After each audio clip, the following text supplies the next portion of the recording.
Nous sommes en direct sur Energy Meeting au cœur du salon où nous allons parler du numérique dans le bâtiment. Le secteur a plusieurs défis à relever, dont celui de réduire ses émissions de gaz à effet de serre. Pour réussir la transition énergétique, de nombreuses entreprises se tournent vers la data avec comme objectif maîtriser et réduire la consommation d'énergie. Pour cela, les bâtiments deviennent de plus en plus connectés. Ces bâtiments sont capables de collecter des données qui seront ensuite analysées pour permettre une réduction des consommations d'énergie. La société Adviseo, filiale du groupe d'ingénierie CETEC, travaille à rendre des bâtiments à la fois intelligents et communicants. Je suis avec Cyril Sailly, son directeur. Monsieur Sailly, bonjour. Bonjour. Je voulais savoir est-ce que vous pouvez nous expliquer comment vous déployez vos solutions et quelle technologie vous utilisez pour cela?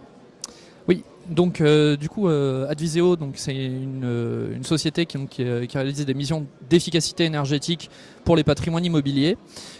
Et du coup, on déploie une solution logicielle de monitoring énergétique sur ces patrimoines immobiliers. Ce qu'il faut savoir, c'est que dans n'importe quel bâtiment, vous avez au minimum 2 informations que vous pouvez récupérer. Vous avez forcément un compteur d'électricité, un compteur d'eau, et donc il y a au moins une facture d'électricité, une facture d'eau. La solution Adviseo est en capacité de se connecter aux espaces fournisseurs d'énergie et de collecter et de centraliser les factures d'énergie, donc eau, gaz, électricité, réseau de chaleur, et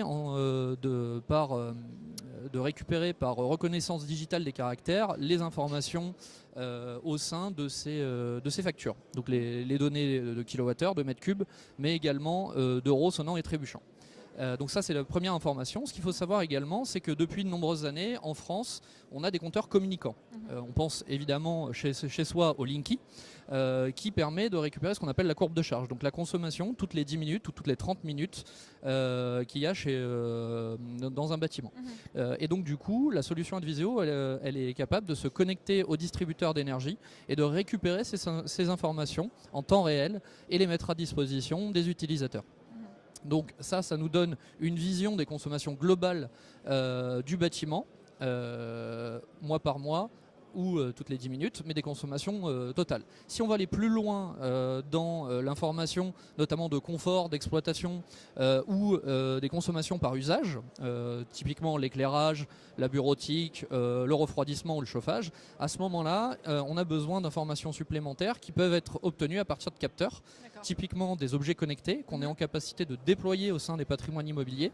Et en fait, avec ces objets connectés, on est capable donc de mesurer la température dans les espaces. Comme ça nous donne un témoin de la température de chauffage ou de refroidissement en été. On est capable de récupérer des données physiques, des débits, des pressions, des états de fonctionnement sur des équipements techniques.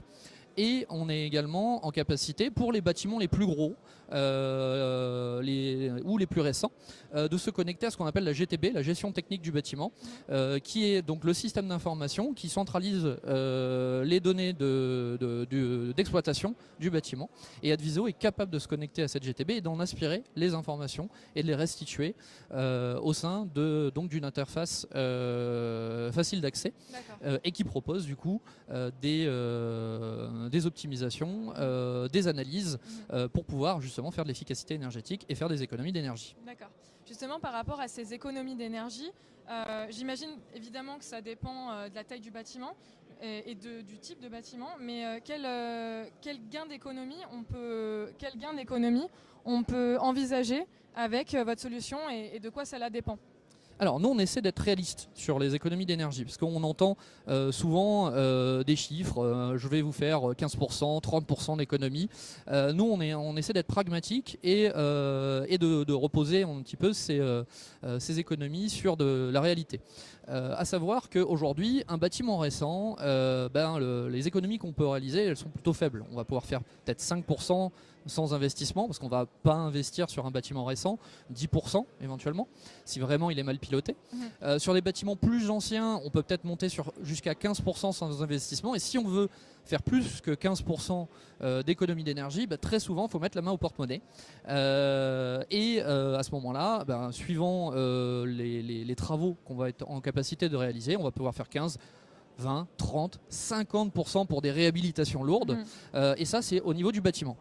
Moi, je voulais ajouter un élément supplémentaire, c'est que aujourd'hui, on parle beaucoup dans la profession du décret tertiaire. Le décret tertiaire, c'est une obligation réglementaire pour les maîtres d'ouvrage publics et les maîtres d'ouvrage privés de réaliser 40% d'économies à horizon 2030 par rapport à 2010 en énergie finale. Et ben en fait, sur 20 ans, ça fait 2% par an. D'accord. Et en fait, ce qu'il faut savoir, c'est que du coup, des économies d'énergie par site, alors c'est réalisable, mais attention, quand on regarde les économies par site, effectivement, on peut avoir des pourcentages importants. Par contre, quand on raisonne à l'échelle d'un patrimoine immobilier, ce qu'il faut voir, c'est que statistiquement, en fait, les économies au global diminuent. Et c'est pour ça que, d'un point de vue réglementaire, l'administration publique a dit, ben voilà, nous, on cherche une trajectoire de 2% par an pendant 20 ans. Donc à atteindre ces 40%. Et aujourd'hui, faire bouger un patrimoine de plusieurs centaines, voire milliers de bâtiments de 2, 3, 4 points par an, ça demande un effort colossal. Oui. Et donc aujourd'hui, c'est un petit peu la réponse que je voulais vous apporter, c'est-à-dire que sur un bâtiment pris isolément, on va pouvoir faire des pourcentages d'économie très importants. Par contre, quand on va raisonner à l'échelle du patrimoine, il faut savoir raison garder et se dire qu'aujourd'hui, voilà, faire bouger un patrimoine de 3-4% par an, c'est assez ambitieux, et à ce moment-là, il faut des solutions techniques comme Adviseo, et puis il faut de la matière grise, il faut des ingénieurs, des techniciens qui ensuite vont mettre en œuvre ces actions d'efficacité ou énergétique sur le terrain ou des travaux. D'accord. Et demain, quel marché vous souhaiteriez investir? Alors, ce qu'on dit très souvent, c'est qu'en termes d'économie d'énergie, il y a un moment donné, on atteint la sobriété, c'est-à-dire qu'on a réalisé l'ensemble des économies d'énergie qu'on est en capacité de réaliser sur un bâtiment, et on est donc au taquet des économies potentielles. À ce moment-là, au sein d'Adviseo, on a des energy managers, dont le travail est justement de s'assurer de la sobriété d'usage du bâtiment. Et nous, on pense que l'avenir de l'energy manager va passer par l'automatisme. Et donc du coup, on souhaite se développer avec une nouvelle offre qui va s'appeler Adviseo Cockpit dans l'automatisme des patrimoines immobiliers. Donc on va raisonner non plus GTB, en termes de GTB par site, mais sur un patrimoine complet, et être en capacité en fait de pouvoir faire de l'intelligence et du contrôle commande à distance sur des dizaines, des centaines, voire des milliers de sites en même temps.